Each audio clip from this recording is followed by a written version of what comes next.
안녕하세요. 고요한 시간입니다. 오늘 여러분과 함께 나누고 싶은 말씀이 있습니다. 혹시 요즘 많이 힘드신가요?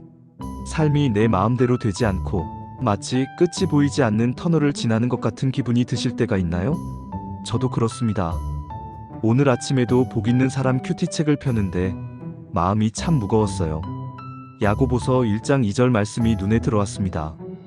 내 형제들아, 너희가 여러 가지 시험을 당하거든 온전히 기쁘게 여기라. 기쁘게 여기라.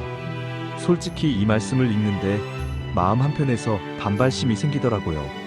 아니 하나님, 지금 제 상황을 아시면서 어떻게 기뻐하라고 하세요? 제가 요즘 재정적인 어려움 때문에 얼마나 고통스러운데, 아픈 다리를 이끌고 무엇을 해서 먹고 살아야 하나 하는 걱정 때문에 얼마나 밤잠을 설치는데 어떻게 기뻐할 수 있을까요? 이 고통 속에서 기뻐한다는 건 아직 제 믿음으로는 너무 어려운 일인 것 같아요. 아마 여러분 중에도 저처럼 이 말씀이 너무 비현실적으로 들리는 분들이 계실 거예요. 하지만 오늘 이 이해할 수 없는 명령 속에 담긴 하나님의 마음은 무엇일지 함께 정직하게 들여다보고 싶습니다. 야고보는 왜 기뻐하라고 말하는 걸까요? 바로 뒤이은 3절과 4절에 그 이유가 나옵니다. 이는 너희 믿음의 시련이 인내를 만들어내는 줄 너희가 암이라. 인내를 온전히 이루라. 이는 너희로 온전하고 구비하여 조금도 부족함이 없게 하려 함이라. 이 말씀은 고통을 즐기라는 뜻이 아니었어요. 고통 그 자체가 아니라 이 시련이라는 과정을 통해 하나님이 이루실 결과를 바라보며 기뻐하라는 의미였던 거죠.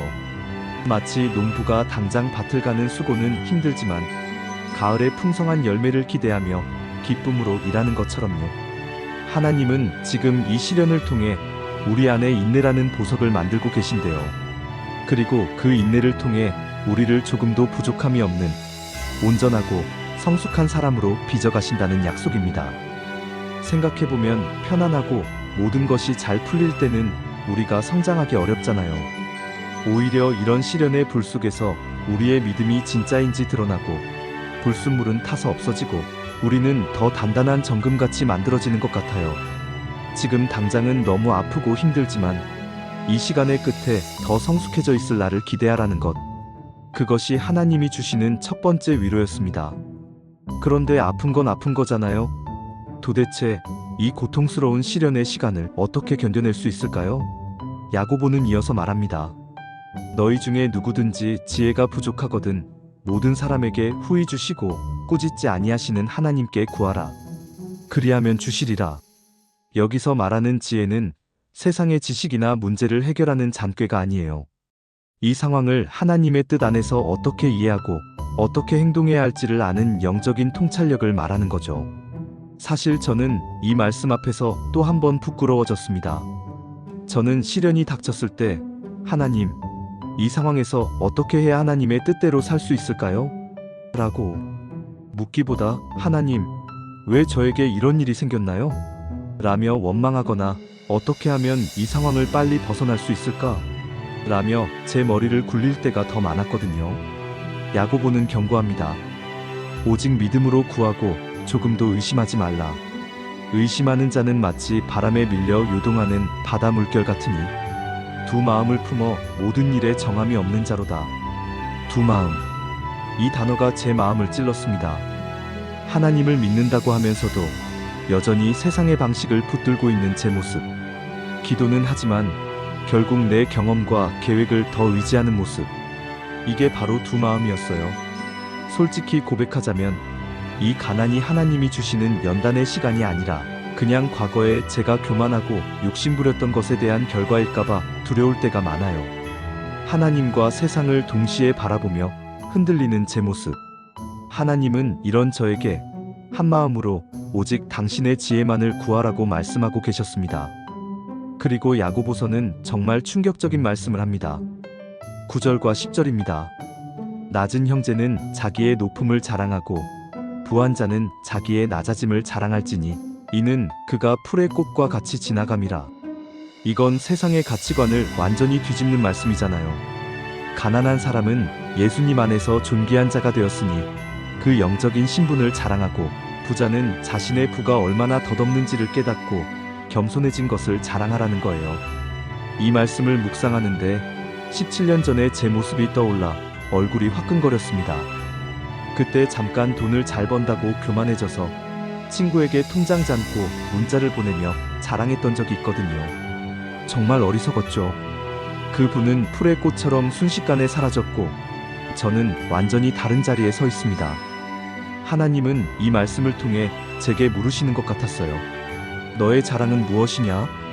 너의 가치는 어디에 있느냐? 통장 잔고냐? 아니면 내 안에서 얻은 새로운 생명이냐? 우리의 진짜 가치는 우리가 무엇을 가졌는지에 있지 않습니다. 우리가 그리스도 안에서 누구인지에 있습니다. 이 진리를 깨달을 때 우리는 가난이라는 시험 속에서도 절망하지 않고 부유함이라는 시험 속에서도 교만하지 않을 수 있습니다.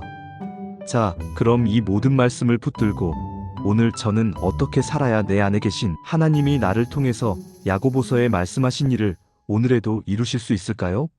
저는 오늘 큐티 본문과 함께 나온 찬송가 342장 너 시험을 당해에서 구체적인 답을 찾았습니다. 이 찬송은 마치 전투에 나가는 군사를 위한 지침 같아요. 죄짓지 말고 용기를 다해 물리치라. 내 친구를 삼가 잘 선택하고 너 언행을 삼가 늘 조심하라. 너 열심을 다해 늘 충성하라. 그리고 가장 중요한 후렴구가 반복됩니다. 우리 구주의 힘과 그의 위로를 빌라.